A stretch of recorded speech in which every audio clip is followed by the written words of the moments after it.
ಪ್ರಿಯರು ಸಿದ್ದು ಸರ್ಕಾರ ಬಂದ ಮೇಲೆ ಮದ್ಯಪ್ರಿಯರೇ ದೊಡ್ಡ ಸಂತ್ರಸ್ತರು. ಪಾಪ ಎಲ್ಲರಿಗೂ ಫ್ರೀ ಸಿಕ್ಕಿದೆ, ಇವ್ರಿಗೆ ಇಲ್ವೇ ಇಲ್ಲ. ಕೈ ಸರ್ಕಾರ ಬಂದಾಗಿನಿಂದ ಮದ್ಯಪ್ರಿಯರಿಗೆ ನಿರಂತರ ಶಾಕ್ ಮೇಲೆ ಶಾಕ್. ಸಿದ್ದು ಸರ್ಕಾರ ಬಂದ ಬಳಿಕ 4 ಬಾರಿ ಮದ್ಯದರ ಏರಿಕೆ ಆಗಿದೆ. 4 ಬಾರಿ, 3 ತಿಂಗಳಿಗೊಮ್ಮೆ ಮದ್ಯದರ ಏರಿಕೆ.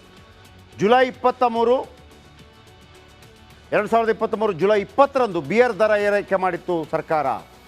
ಯಾಕೆ ಬಿಯರ್ ದರ ಏರಿಕೆ ಮಾಡ್ತಾರೆ ಗೊತ್ತಾ? ಬಿಯರನ್ನು ಕಡಿಮೆ ಕುಡಿಲಿ ಅಂತೇಳಿ, ಅದರಿಂದ ಜಾಸ್ತಿ ಲಾಭ ಬರಲಿ ಅಂತಲ್ಲ. ಯಾಕೆ ಬಿಯರನ್ನು ಕಡಿಮೆ ಕುಡಿಬೇಕು? ಒಂದು ಫುಲ್ ಬಿಯರ್ ಹೊಡೆದ್ರೆ 200 ರೂಪಾಯಿ, ಅದರಲ್ಲಿ ಟ್ಯಾಕ್ಸ್ ಬರೋದು ಕಡಿಮೆ. ಅದರ ಬದಲಿಗೆ ಹಾಟ್ ಡ್ರಿಂಕ್ಸ್ ಹೊಡೆದ್ರೆ ಜಾಸ್ತಿ ಬರುತ್ತೆ, ಅಷ್ಟೇ ಲೆಕ್ಕಾಚಾರ. ಇದು ಕಿಡ್ನಿ ವ್ಯವಹಾರ ಒಂದು ರೀತಿಯಲ್ಲಿ.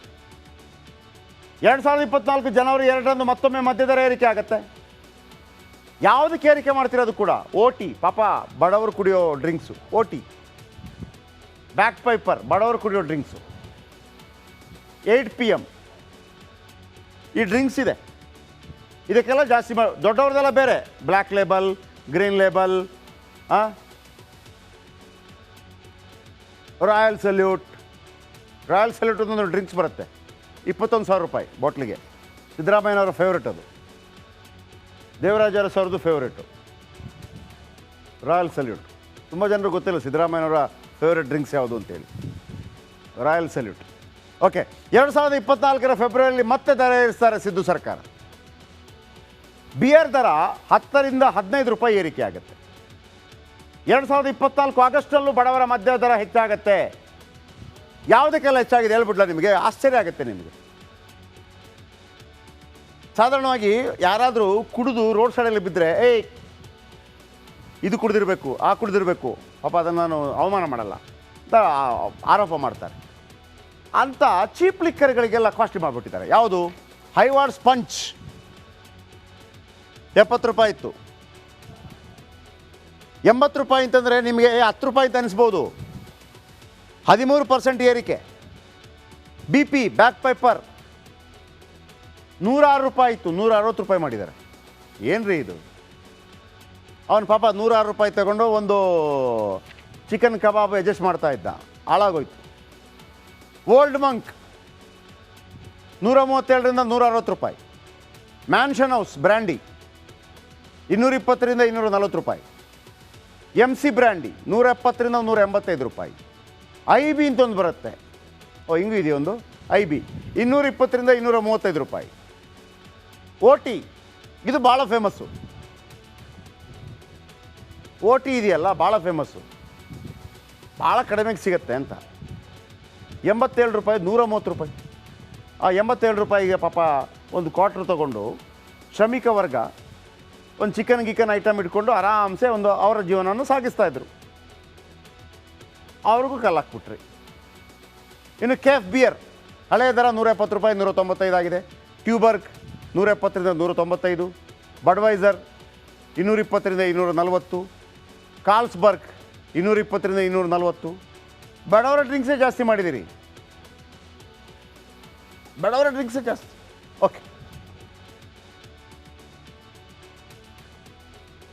ಇನ್ನು ಗ್ಯಾರಂಟಿ ಪರಿಶೀಲನೆ ಬಗ್ಗೆ DCM DK ಶಿವಕುಮಾರ್ ಸಚಿವ ಪ್ರಿಯಾಂಕ್ ಖರ್ಗೆ ಒಂದು ಸ್ಪಷ್ಟನೆ ಕೊಟ್ಟಿದ್ದಾರೆ. ಏನು ಹೇಳಿದ್ದಾರೆ ಕೇಳಿಸ್ಕೊಂಡು.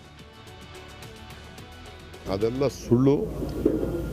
ನಾನು ಪಕ್ಷದ ಅಧ್ಯಕ್ಷನಾಗಿ ಹೇಳ್ತಾ ಇದ್ದೀನಿ, ಸಿದ್ದರಾಮಯ್ಯನವರು ಹೇಳಿದ್ದಾರೆ, ಯಾವ ಕಾರಣಕ್ಕೂ ನಾವು ಗ್ಯಾರಂಟಿಗಳನ್ನು ಬದಲಾವಣೆ ಮಾಡೋಂಥ ಪ್ರಶ್ನೆ ಆಗಲಿ, ಕತ್ರಿ ಹಾಕೋ ಪ್ರಶ್ನೆ ಯಾವುದೂ ಇಲ್ಲ. ಕೆಲವು ಕಡೆ ಆದಾಯ ಹೆಚ್ಚಿಗೆ ಇರೋಂಥವ್ರು ಕೂಡ ತೆಗೆದುಕೊಳ್ತಾ ಇದ್ದಾರೆ ಅಂತೇಳಿ ಕೆಲವು ಕಂಪ್ಲೇಂಟ್ಸ್ ಇದೆ, ಅಂಥವನ್ನ ಪರಿಶೀಲನೆ ಮಾಡ್ತೀವಿ ಅಷ್ಟೇ. ಅವ್ರಿಗೆ ಇಂಥ ದೊಡ್ಡ ಯೋಜನೆ ತಂದ್ಬಿಟ್ರಲ್ಲ, ನಮ್ಮ ಸಿಕ್ಕಲ್ವಲ್ಲ ಅಂತ ಕೈ ಒಸಿಕೋತಾ ಇದ್ದಾರೆ ಅಷ್ಟೇ. ಮೊನ್ನೆ ಮಾನ್ಯ ಮುಖ್ಯಮಂತ್ರಿಗಳು DCCO ಮೀಟಿಂಗ್ ಮಾಡಬೇಕಾದ್ರೆ ನೀತಿ ಆಯೋಗದ ಒಂದು ರಿಪೋರ್ಟ್ ಇತ್ತು, ನಮ್ಮದು ಒಂದು ರಿಪೋರ್ಟ್ ಇತ್ತು. ಅದರಲ್ಲಿ ಈ ಬಡತನ ರೇಖೆಗಳಿಗಿಂತ ಕಮ್ಮಿ ಇರೋದು ಜನಸಂಖ್ಯೆ ಏನಿದೆ ಅದರಲ್ಲಿ ಭಾಳ ತಾರತಮ್ಯ ಇದೆ. ಅದನ್ನು ಸರಿಪಡಿಸೋದು ಹೇಗೆ ಅಂದ್ಬಿಟ್ಟು ಚರ್ಚೆಗೆ ಬಂದಿದೆ ಅಷ್ಟೇ. ಅದು ಬಿಟ್ಟು ಗ್ಯಾರಂಟಿಗಳ ಪರಿಷ್ಕರಣೆ ಮಾಡಬೇಕು, ಅದು ನಿಲ್ಲಿಸಬೇಕು ಅಂತ ಯಾವುದೇ ರೀತಿಯಾದಂಥ ಮಾತುಕತೆಯೂ ನಡೆದಿಲ್ಲ. ಅದು ಆಲೋಚನೆ ಕೂಡ ಸರ್ಕಾರದಲ್ಲಿ ಇಲ್ಲ. ಇಲ್ಲ ಆ್ಯಸ್ ಫಾರ್ ಫೇಕ್ ಯಾವುದಾದ್ರೂ ಇದ್ದರೆ ನೋಡಿ ಅಂತ ಅದರ ಒಂದು ಅಭಿಯಾನ ಹಮ್ಮಿಕೋತಾ ಇದ್ದೀವಿ ಹೊರತು ಮಾನದಂಡಗಳನ್ನು ನೀನು BPL ಕಾರ್ಡಿಗೆ ಚೇಂಜ್ ಮಾಡೋದು. ಅತಿ ಹೆಚ್ಚು BPL ಕಾರ್ಡ್ ಇರೋದು ನಮ್ಮ ಕರ್ನಾಟಕದಲ್ಲಿ ರೀ. 85%. ಉಳಿದ ಗುಜರಾತ್, ಆಮೇಲೆ ತಮಿಳ್ನಾಡು, ಡ್ಯಾಶ್ ಕೇರಳ 60%, 62%, ಮ್ಯಾಕ್ಸಿಮಮ್ 70%. ಇರಲಿ, ಈ ವಿಚಾರವನ್ನು ಯಾಕೆ ಗಮನಕ್ಕೆ ತರ್ತಾ ಇದ್ದೀವಿ ಅಂತ ಹೇಳಿದ್ರೆ, ಸಿದ್ದರಾಮಯ್ಯ ಈಗಲೂ ಕೂಡ ದುಡ್ಡನ್ನು ಸಂಗ್ರಹ ಮಾಡೋದಕ್ಕೆ ಬೇರೆ ಬೇರೆ ಜಾಸ್ತಿ ಮಾಡಿದ್ದೀರಿ. ಅದಾದ ನಂತರ ಕೂಡ ನಿಮಗೆ ಫ್ರೀಯನ್ನು ಹೇಳ್ದಂಗೆ ಕೊಡೋಕ್ಕಾಗೋದಿಲ್ಲ ಅಂತಂದರೆ ಏನಪ್ಪ ಇದು ಅಂತ ಅನಿಸ್ಬಿಡತ್ತೆ. ಇನ್ನು ಕಾಂಗ್ರೆಸ್ ಅಕ್ರಮಗಳ ವಿರುದ್ಧ BJP ಅತೃಪ್ತ ಶಾಸಕರು ಸಮರ ಸಾರಿದ್ದಾರೆ. ಆದ್ದರಿಂದ ಮುಡಾ ಬಳಿಕ ಮತ್ತೊಂದು ಪಾದಯಾತ್ರೆ ನಡೆಯುವುದು ಫಿಕ್ಸ್ ಆಗಿದೆ. ಸೆಪ್ಟೆಂಬರ್ 17ಕ್ಕೆ ವಾಲ್ಮೀಕಿ ಹಗರಣ ವಿಚಾರದಲ್ಲಿ ಪಾದಯಾತ್ರೆ ಮಾಡ್ತೇವೆ ಅಂತ ಮಾಜಿ ಸಂಸದ ಪ್ರತಾಪ್ ಸಿಂಹ ಹೇಳಿದ್ದಾರೆ. ಅಲ್ಲದೆ ಬೆಳಗಾವಿಯಲ್ಲಿ ಬಂಡಾಯಗಾರರ ಸಭೆ ನಡೆದಿಲ್ಲ ಅಂತ ಟೇಪ್ ಹಚ್ಚಿದ್ದಾರೆ. ಇದೇ ಪ್ರತಾಪ್ ಸಿಂಹ ಅವರು ಮೊನ್ನೆ ರಮೇಶ್ ಜಾರಕಿಹೊಳಿ ಮತ್ತು ಬಸನಗೌಡ ಪಾಟೀಲ್ ಯತ್ನಾಳ್ ಭೇಟಿಯಾದಾಗ ನಮ್ಮದು ಭಿನ್ನಮತ ಅಲ್ಲ ಅಂತ ಹೇಳ್ತಾ ಇದ್ರು. ಭಿನ್ನಮತ ಅಲ್ಲ ಅಂತ ಹೇಳಿ ಆಮೇಲೆ ಈ ಮೀಟಿಂಗ್ ನಡೀತಲ್ಲ, ಮೀಟಿಂಗಲ್ಲಿ ಓಪನ್ ಆಗಿ ಹೇಳಿದರು ವಿಜಯೇಂದ್ರ ಬೇಡ ಅನ್ನೋ ರೀತಿಯಲ್ಲಿ ಮಾತಾಡ್ತಾ ಇದ್ದಾರೆ.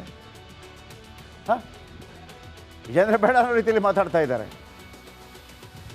ಯಾವ ಸಿದ್ದರಾಮಯ್ಯವ್ರನ್ನ ಕೆಳಗಿಳಿಸೋಕೆ ಇವರು ಹೋರಾಟ ಮಾಡಿದ್ರು, ಈಗ ಇವರೆಲ್ಲ ಸರಿ ಇಲ್ಲ. ಫಸ್ಟ್ ಆಫ್ ಆಲ್ ಬನ್ನಿ ಏನು ಹೇಳಿದ್ದಾರೆ ಕೇಳಿಸ್ಕೊಳ್ಳಿ. ಇದರಲ್ಲಿ ಪ್ರತಿಯೊಬ್ಬರಿಗೂ BJPಯ ಬ್ಯಾನರ್ ಬಂಟಿಂಗ್ ಕಟ್ಟುವ ಕಾರ್ಯಕರ್ತನಿಂದ ಅಧ್ಯಕ್ಷರಾದಿಯಾಗಿ ಪ್ರತಿಯೊಬ್ಬರಿಗೂ ಕೂಡ ಮುಕ್ತ ಆಹ್ವಾನ ಇದ್ದೇ ಇರುತ್ತದು. ನಾನು ಅಂದ್ಕೊಂಡಿದ್ದೀನಿ ಖಂಡಿತ ಮುಕ್ತ ಆಹ್ವಾನ ಕೊಡ್ತಾರೆ. ಯಾಕೆಂದರೆ ಇದರಲ್ಲಿ ಯಾರದೇ ಮೇಲಾಟ, ನನ್ನ ನಾಯಕತ್ವವನ್ನು ಪ್ರದರ್ಶನ ಮಾಡುವಂತಹ ಪಾದಯಾತ್ರೆ ಅಲ್ಲ ಇದು ನಾಯಕ ಜನಾಂಗಕ್ಕೂ ವಾಲ್ಮೀಕಿ ಜನಾಂಗಕ್ಕೆ ಆಗಿರುವಂತಹ ಅನ್ಯಾಯದ ವಿಚಾರದಲ್ಲಿ ಈ ಸರ್ಕಾರವನ್ನು ನಾವು ಹಣಿಲಿಕ್ಕೆ ಇರುವಂಥ ಒಂದು ಒಳ್ಳೆಯ ಅವಕಾಶ. ಅದಕ್ಕೋಸ್ಕರ ಈ ಪಾದಯಾತ್ರೆ ಆಯೋಜನೆ ಆಗ್ತಾಯಿದೆ. ಇದರಲ್ಲಿ ಏನು ರೀ ಪ್ರತಾಪ್ ಸಿಂಹ ಅವರೇ, ನೀವು ಹೇಳ್ತೀರಿ ಎಲ್ರಿಗೂ ಆಹ್ವಾನ ಕೊಡ್ತೀವಿ, ಎಲ್ಲರೂ ಬರ್ತಾರೆ, ಯಾರನ್ನು ಪ್ರದರ್ಶನ ಮಾಡೋದಕ್ಕಿಲ್ಲ. ಪಾದಯಾತ್ರೆಗೆ ಯಾಕೆ ಬಂದಿಲ್ಲ? ಬಸನಗೌಡ ಪಾಟೀಲ್ ಯತ್ನಾಳ್ ಯಾಕೆ ಬಂದಿಲ್ಲ? ಬರಬೇಕಿತ್ತು ಅಂತ ಹೇಳಿ ನೋಡೋಣ. ಬಸನಗೌಡ ಪಾಟೀಲ್ ಯತ್ನಾಳ್ ಬಂದಿಲ್ಲ ಪಾದಯಾತ್ರೆಗೆ, ಹಾಗಾಗಿ ಅವರು ಪಕ್ಷದ ಜೊತೆ ವಿರುದ್ಧ ಇದ್ದಾರೆ. ಧೈರ್ಯ ಇದೆ ನಿಮ್ಗೆ ಹೇಳೋಕ್ಕೆ? ಇಲ್ಲ. ರಮೇಶ್ ಜಾರಕಿಹೊಳಿ ಬರಬೇಕಾಗಿತ್ತು, ಯಾಕೆ ಬಂದಿಲ್ಲ? ಯಾಕೆ ಕೇಳಿಲ್ಲ ನೀವು? ಇವರು ವಿಜೇಂದ್ರ ಅವರ ಮೇಲೆ ಅಸಮಾಧಾನ, ಯಡಿಯೂರಪ್ಪನವರ ಮೇಲೆ ಅಸಮಾಧಾನ, ಇನ್ನು ಕೆಲವರಿಗೆ ಅಸಮಾಧಾನ, ಎಲ್ಲಿ ಸಂತೋಷನ್ ಟೀಮ್ಗೆ ಅಸಮಾಧಾನ, ಎಲ್ಲಿ ವಿಜೇಂದ್ರ ದೊಡ್ಡ ನಾಯಕರಾಗಿಬಿಡ್ತಾರೆ ಅನ್ನೋ ಕಾರಣಕ್ಕಾಗಿ ಅವ್ರು ಬಂದಿಲ್ಲ. ಹಾಗಿದ್ರೆ ನಾಳಿದ್ದಕ್ಕೆ ವಿಜೇಂದ್ರ ಹೋಗ್ತಾರಾ? ಹೇಳ್ಬಿಡಿ ನೋಡೋಣ. ಪಾದಯಾತ್ರೆಗೆ ವಿಜೇಂದ್ರ ಹೋಗ್ತಾರಾ? ಓಕೆ. ಕನ್ನಡ ಸಿನಿಮಾ ರಂಗ ಒಂದು ರೀತಿಯಲ್ಲಿ ಅಧೋಗತಿಯತ್ತ ಸಾಗ್ತಾ ಇದೆ, ಸಾಗಬಾರ್ದಾಗಿತ್ತು. ಹಾಗಂತ ದರ್ಶನ್ ಕಾರಣ ಅಂತಲ್ಲ. ದರ್ಶನ್ ಅವರ ಈ ಕೇಸ್ ಆಗೋದಕ್ಕಿಂತ ಮೊದಲೇ ಎಲ್ಲ ಮೀಡಿಯಾಗಳು ಸಿನಿಮಾಗಳಿಗೆ, ಥಿಯೇಟ್ರ್ಗಳಿಗೆ ಜನ ಬರ್ತಾ ಇಲ್ಲ ಅಂತ ಸ್ಟೋರಿ ಮಾಡ್ತಾಯಿದ್ರು. ಆಗ ಸಿನಿಮಾದವರು ಕೂಡ ಜನರನ್ನು ಮುತಲಿಸ್ತಾ ಇದ್ರು. ನೋಡಿ, ಮಲಯಾಳಂ ನೋಡ್ತಾರೆ OTTಯಲ್ಲಿ, ತೆಲುಗು ನೋಡ್ತಾರೆ, ತಮಿಳು ನೋಡ್ತಾರೆ, ಕನ್ನಡದಲ್ಲಿ ನೋಡಿ, ಕನ್ನಡದಲ್ಲಿ ಯಾಕೆ ನೋಡಲ್ಲ ಅಂತೇಳಿ.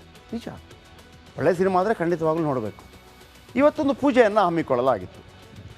ಅದಕ್ಕಿಂತ ಮೊದಲು ಏನು ಅಂದ್ಕೊಂಡಿದ್ರು, ಎಲ್ರಿಗೂ ಮಾಹಿತಿಗಳು ಹೋದಾಗ ಇದರ ಬಗ್ಗೆ ವಿಚಾರ ಸಂಕಿರಣ ಆಗುತ್ತೆ. ಯಾವ ರೀತಿ ನಾವು ಅಪ್ಡೇಟ್ ಆಗಬೇಕು, ಯಾವ ರೀತಿ ಹೊಸ ರೀತಿಯ ಸಿನಿಮಾಗಳನ್ನು ಕೊಡಬೇಕು. ಹಾಗಂತ ನಾವು ಕೊಟ್ಟಿಲ್ಲ ಅಂತಲ್ಲ. KGF ಕೊಟ್ಟಿದ್ದೀವಿ, ಕಾಂತಾರ ಕೊಟ್ಟಿದ್ದೀವಿ, ಕೊಟ್ಟಿಲ್ಲ ಅಂತಲ್ಲ. ಆದರೆ ನಿರಂತರ ಹೊಸ ಪ್ರಯೋಗಗಳಿದೆಯಲ್ಲ ಅಂತೇಳಿ ನಾವು ಅಂದ್ಕೊಂಡ್ವಿ. ಸಿನಿಮಾ ರಂಗದವರು ಅಂತಂದರೆ ಯಾರು? ಈಗ ಜನಸಾಮಾನ್ಯರು ಸಿನಿಮಾ ರಂಗದವರಲ್ಲ, ಅವರು ಸಿನಿಮಾ ನೋಡೋರು. ಸಿನಿಮಾ ರಂಗದವರು ಅಂದರೆ ಯಾರು? ಎಲ್ಲ ಸಿನಿಮಾಕ್ಕೆ ಸಂಬಂಧಪಟ್ಟ ನಟರು ಮುಖ್ಯವಾಗಿ ಬರ್ತಾರೆ. ನಟ, ನಿರ್ದೇಶಕ, ನಿರ್ಮಾಪಕ, dance master, technician, dash dash dash dash. ಆ ಪೂಜೆಗೆ ಅವರೆಲ್ಲ ಬರಬೇಕಾಗಿತ್ತಲ್ಲ. ಸಿನಿಮಾ ನೀವು ನೋಡೋದಿಲ್ಲ ಅಂತ ನಮ್ಮನ್ನು ಆರೋಪ ಮಾಡುವಂಥ ಈ ಸಿನಿಮಾ ಮಂದಿ ಈ ಪೂಜೆಗೆ ಬರಲಿಲ್ಲ. ಒಂದು 4-5 ಜನ ಇದ್ದರು, ಇಲ್ಲ ಅಂತಲ್ಲ. ಕಳೆದ ಕೆಲ ವರ್ಷಗಳಿಂದ ಸಂಕಷ್ಟದಲ್ಲಿದೆ ಸಿನಿಮಾ ರಂಗ. ಸೊ ಹಾಗಾಗಿ ಸೂಪರ್ ಹಿಟ್ ಸಿನಿಮಾ ಬರ್ತಾ ಇಲ್ಲ, ಥಿಯೇಟ್ರಿಗೆ ಜನ ಬರ್ತಾ ಇಲ್ಲ, ಸಂಕಷ್ಟದಲ್ಲಿ ನಿರ್ಮಾಪಕರು ಸಿಲುಕಿದ್ದಾರೆ. ಹೀಗಾಗಿ ಇಂದು ಎಲ್ಲರ ಒಳಿತಿಗಾಗಿ ಪೂಜೆ ನೆರವೇರಿಸಲಾಗಿದೆ. ಪೂಜೆನೂ ನಡೆಯಿತು. ಆದರೆ ಒಂದು ದುಃಖ ಇದೆ. ಪ್ರತಿ ಸಲ ಪ್ರೇಕ್ಷಕರನ್ನು ದೂರುವಂತಹ ಚಿತ್ರರಂಗದವರು